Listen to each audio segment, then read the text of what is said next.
All right, welcome back to the program. My guest is joining me right now. I did tell you earlier that we will be discussing the street economics as well as, of course, the United Kingdom, what is happening in the United Kingdom. Dr. Sam Omale is joining me right now. He's the president and the chief executive officer at Rock Global Investment Network London. Welcome to the program. Thank you, Nancy. Thank you for having me again. Yeah, welcome. Welcome to Nigeria. Thank you. One of the diasporans, you know. Beautiful country, though. Sorry? Beautiful country. Beautiful country. That's our country? Yeah. Yes, it's beautiful. I would agree. Yeah. It's just that we're having economic issues and all of that. So welcome. Thank you. So I think it would be nice for us to start with the United Kingdom. But let me just quickly give our audience, our viewers a brief perspective. The United Kingdom was once associated with, solid, trustworthy governance until most recently that we've seen about, a few prime ministers in the last few years. However, Prime Minister Truss' resignation on Thursday, after only 6 weeks in power, demonstrated exactly how volatile British politics has grown in recent years. Truss is the 4th prime minister to resign since the Brexit vote in 2016. And that is the fastest turnover in a century. Number 10 Downing Street has virtually become a revolving door. Her brief and turbulent term was marked by the death of Queen Elizabeth II and the adoption of a contentious tax cut proposal that Truss said would jumpstart the economy, but instead drove financial markets into a pandemonium. Truss's final days in power witnessed a bashful reversal on the economic plan as well as the dismissal of her finance minister, Kwasi Kwarteng. Sulwa Braverman, her interior minister, resigned on Wednesday, and both ministers were replaced by lawmakers who had not supported Truss for the leadership. Inflation in the United Kingdom increased in the year to September 2020 as the country's cost of living crisis continued to batter people and companies ahead of a harsh winter. On the basis of lower fuel prices, inflation unexpectedly fell to 9.9% in August, down from 10.1% in July. You'll recall I gave you that data on Tuesday and Wednesday. Following the news, the pound sterling sank against the dollar, trading at 1.12 from 1.13. The inflation report comes as the Bank of England prepares to sell part of its government bonds, known as gilts, beginning November 1. Now, the question that is on everyone's mouth is, who will replace Liz Truss? Conservative MPs vying to succeed Liz Truss as Prime Minister are racing against the clock to secure support before a Monday deadline. Candidates for her replacement must receive support from at least 100 colleagues, reducing the competition to 3. Truss said she will serve as caretaker Prime Minister until a successor is named. With a leadership election due within the next week, Rishi Sunak, Penny Mordaunt, and possibly former Prime Minister Boris Johnson among the possible replacements for Truss. So I think we should get our discussion started on that basis. At least that's a brief background of what has happened in the last 6 weeks. Yeah. You live there. Yep. Give me an idea of what's happening in the UK currently.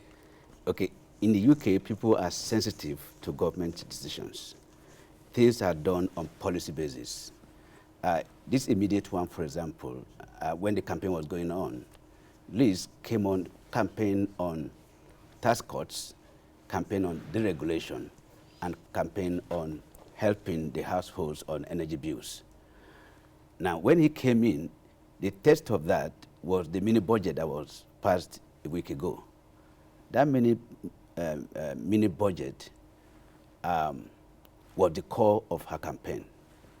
And once it came out, the question had been, how was she going to fund this bill? How are you going to fund the energy support to the families? And also, if you are cutting tax for the wealthy, how, in the face of spiraling debts of the UK, how are you going to pay for it? Once that mini budget was announced, the market just panicked. And Bailey, the governor of Central Bank, of Bank of England, had to step in to buy up government gilts, to stabilize the fears of the market, especially the bondholders. Again, these are against two things. The problem with the UK is both external and internal. The external one is the global problem that have been caused by Russia, Ukraine. And the fallout of that is, number one, the cost of energy, which, for example, in the UK is going to be 80%, if already 80%, and going to be increasing by January as the winter bites. Now, what that has brought in is high inflation. As you probably know, IMF has projected that inflation will be 8.8% this year. And that is arising from 4.7 last year, 2001. That 2021. Yeah. 2021. 2021, yes. That is from 4.7%. That's a huge gap. Now, so the dilemma is this. Central banks fight inflation, which means because inflation has been brought in by the quantitative easing that was going on for a long time and under very historical low interest rates. Then for Bank of England to buy gilts again, therefore is pumping money into the system, which means increasing the inflation again. But of course, it has to stop. But he stepped in immediately.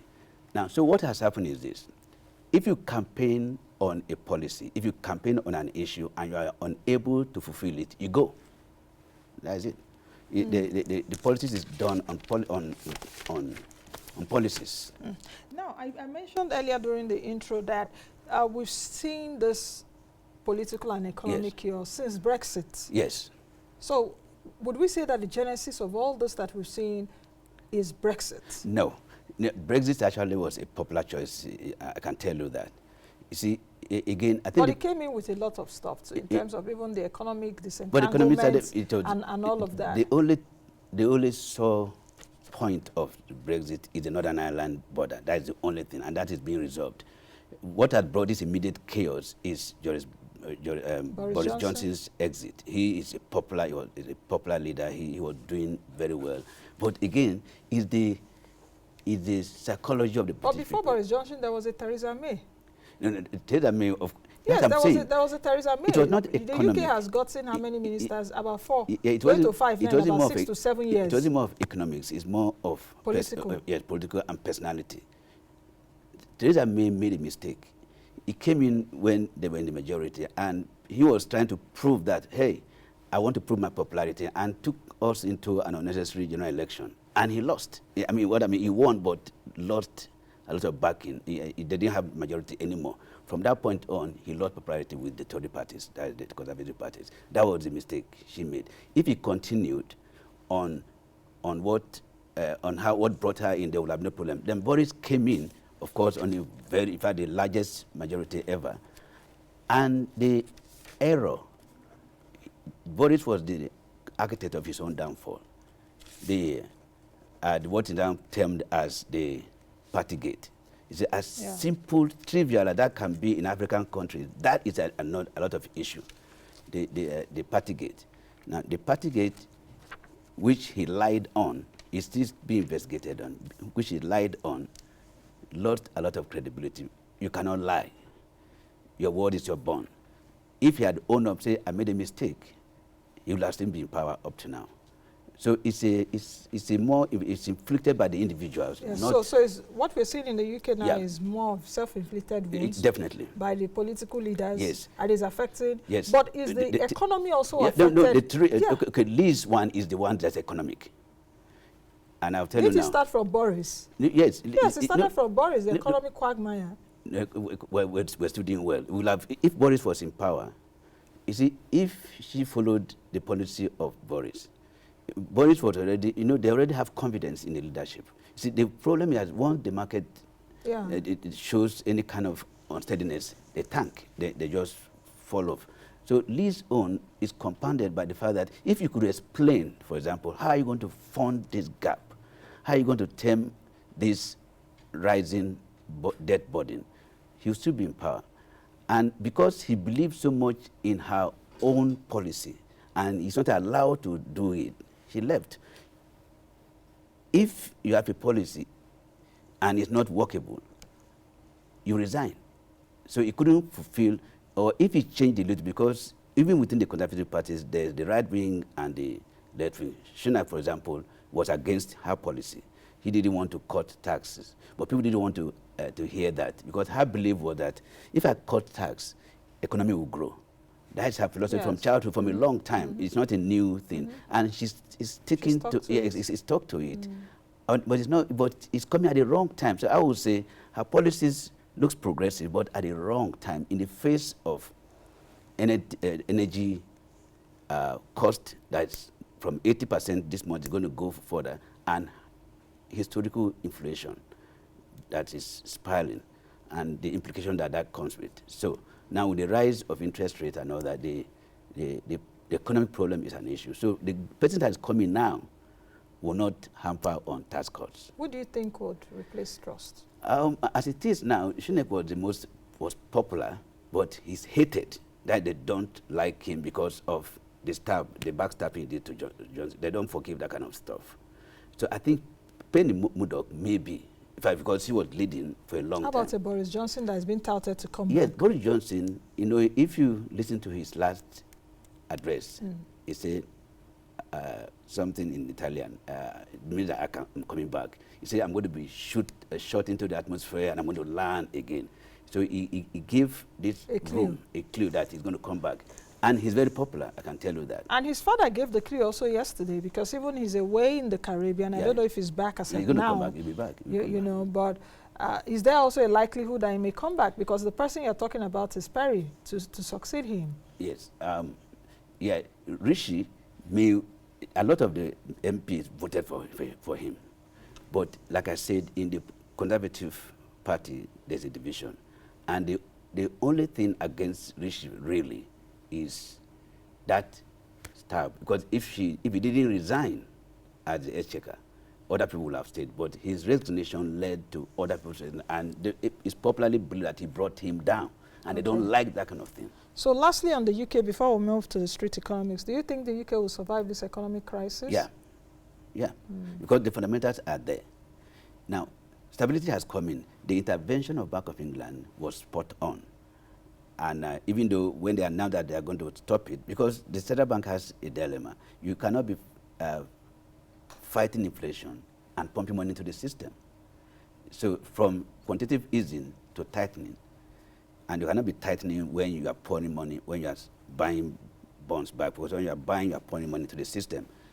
But the resilience of the UK economy, you cannot, right now, everything has stabilized.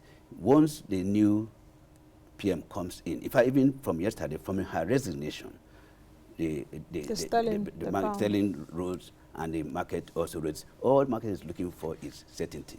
They don't want doubt. So definitely they're coming out of this one. Okay, let's come back to Nigeria, because I know you're also a financial... Yeah, I'm a financial economist. Economist, yes. And I know that you've written a lot of articles on what you call the roadside economy and all of that. What do you mean by that concept, really? Okay. Yeah, the concept of roadside economy, it just actually came recently when I started coming to Nigeria, and I'm jogging in the morning, I'm looking at people frying akara, I'm looking at the woman roasting yam. You don't have that in London, do you? No. So do you miss that?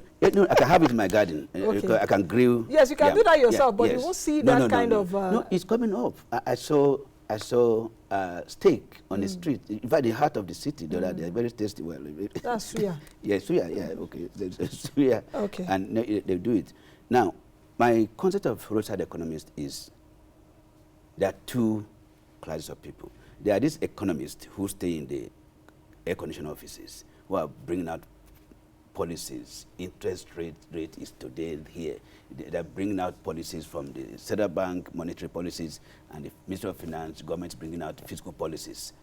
And I'm wondering, how can they connect with that woman roasting yam, with Mercy? That's, in fact, by the way, that's her name. The woman I have in her pictures, and also the people that are buying and selling akara.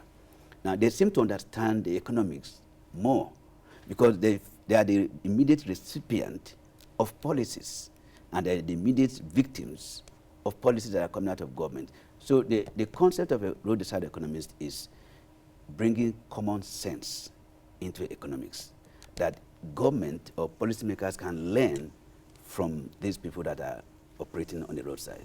So I really want to understand Yes, that. Do yes. you think, okay, or how much, not do you think, because I know that even those people, even in the olden days, Yes. the women that trade, they have a Yes. sense of what economics is. Yes. Even the woman in Balogun, she may Yeah, not yeah, have gone to a business no, school, but she no. understands how to even grow her business and Yes, all of that. yes. Now the question is, how much of it do people really understand? And the B part of it is, how now, just like you said, how do the air conditioner Economists. seated economists connect Exactly. to those, you know, Okay. on the street? And that is also what my show tries to do every day. Exactly, exactly. But that's what I thought. To say this is what these people are saying. I'm saying, okay, the guy who was making akara, and in that case, I was addressing inflation.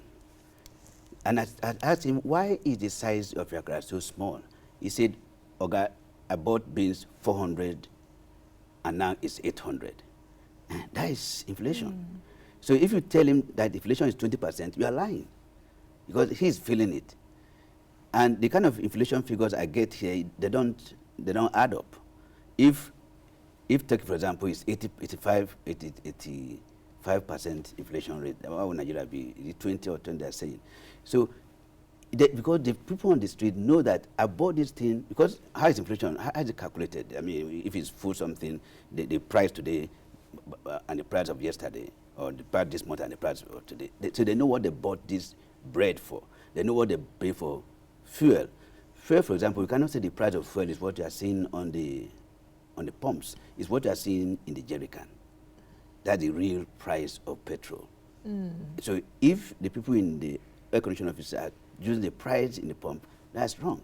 If you are using the price of the official currency rate, that's not the efficiency rate, because the efficiency rate is the guy who's going to import something, who goes to... But that parallel market rate is also fueled by speculation. It's fueled by speculation, and we're also having, this is a political season right now, so and all of that. Who's the cause? It's also fueled by people not even having confidence in the Naira. Again, and say, okay, all my investments should go to overseas currencies. You see, who's causing that?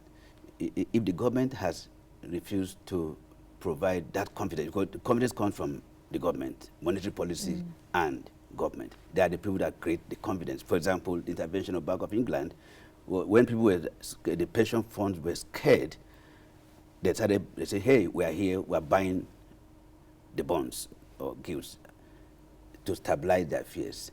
So the messaging from Central Bank, the actions of Central Bank, the actions of government is what brought, what can bring in stability. Okay. Well, sorry to cut you short. I'm just taking a look at our time too, so that we can speed up. Yeah. So we know the things that are wrong in the country right now. Inflation at 20.77%. Our macroeconomic numbers aren't looking too good. We have a debt of over 64 trillion naira if we include the ways and means of the central bank. Though the finance minister said they're going to securitize all of that. How can we fix this? Okay, it's simple. It's our taste. In fact, the economic quagmire we're in is self-inflicted. You say what? That is our taste? Yes, the lifestyle. Okay, the lifestyle of who? Well, again, not those of us on the street. The lifestyle of these people who have their children abroad. The lifestyle of people who go abroad for medical checkup. The lifestyle of people who go on holidays abroad. The lifestyle of people who buy their stuff, their water, their toothpick, their generators and all that from abroad. They are the ones killing the economy. Economy is about three things: production, consumption, and trade. Now, if you are consuming, that's the point I'm saying this, if you are consuming foreign stuff and you're not producing, there's no monetary policy modeling you are going to do that to fix your currency, because the demand on foreign currency is high. But there are no alternatives, and that's why Nigerians are going for... We have done the alternatives. The machine they're going to use to check your medicals, it's not the same machine that if you bring them here, it's the same thing. It's the same thing. There's no other machine. If you bring it here, they can do your scans, they can do everything. But now, if you fix one, fix another one, there's no power to power it. So self-infliction means, why will you not stabilize the power? Why will the government, for example, Asorok, have importation of generators in the budget? It tells they don't have any intention of solving that problem. That's so the kind of thing. So if I'm in power, for example, I will not, if there's no power in the street, I will not have in the government house. And that's what is happening here. In advanced countries, the leaders are servants. They will people cried, and that's why this woman left. You see, when people respond, the government leaves because the government or government officials are servants. They serve us. If your employee does not work well, you sack him or her. Now, so if government is serious on this thing, that's what Malaysia did. They closed them for 10 years. Because when you see plane loads of people traveling every day, and what are they going for? What are they going for? If what you are going for does not bring foreign earning, then it's not right. Malaysia closed down for 10 years. But do you have the capacity to endure that kind of thing? So it's discipline, and that's the discipline I bring from the street. They are disciplined, they endure, they wait, they don't eat what they don't have. They don't, but here you have more private planes than commercial planes. If commercial planes have problems, how will a private plane, how they survive? Commercial planes are bringing money. So our lifestyle is this. Economic skills is about 5. The first hurdle is where we are in Nigeria, where we need to have technology, transportation, energy, and all that. That's what generates production. We don't have that. And we're living on the large scale of the economic cycle, which is consumption. This consumption, that's not where we should be. Because it's a contradiction. Because a developing economy that needs a lot of hands to do something should not have high unemployment. Whereas developed countries that have almost everything fixed have almost zero unemployment. So his leadership, his commitment, is maybe lack of knowledge. Okay, the last 2 minutes to the end. What else do you have to say concerning what you've written in the past, Roadside Economist, and all of that? Are there suggestions? Yeah, suggestions are this. If policymakers, both monetary, and monetary actually should be getting the information from the street anyway. I think that's where they get information. If government officials can feel the people, can go to the street, because as I jog on the street, I see manholes covered being removed. Do they know? Yeah. Because they don't jog. Because Nancy, I can tell that a lot of missing persons in this town, in anywhere, will have been through that. If you know manholes, I mean, if you go in, you are gone. And on Abuja streets, have they noticed that the Minister of have they seen it? That the manholes are being removed. Thank you for saying that. Sometimes even when I go around town, I see that some roads are, water is washing off, and I'll be like, sometimes I say, does the Minister of Abuja, FCT, doesn't he pass and see? That manhole is a danger. I mean, living in Abuja is a dangerous stuff because your eyes have to literally be on the floor. Now, the importation of everything, we should not be importing anything agricultural. We should not be importing orange, we should not be importing apples, we should not be importing milk, we should not be importing anything. All the supermarkets in Nigeria are the enemies of the economy.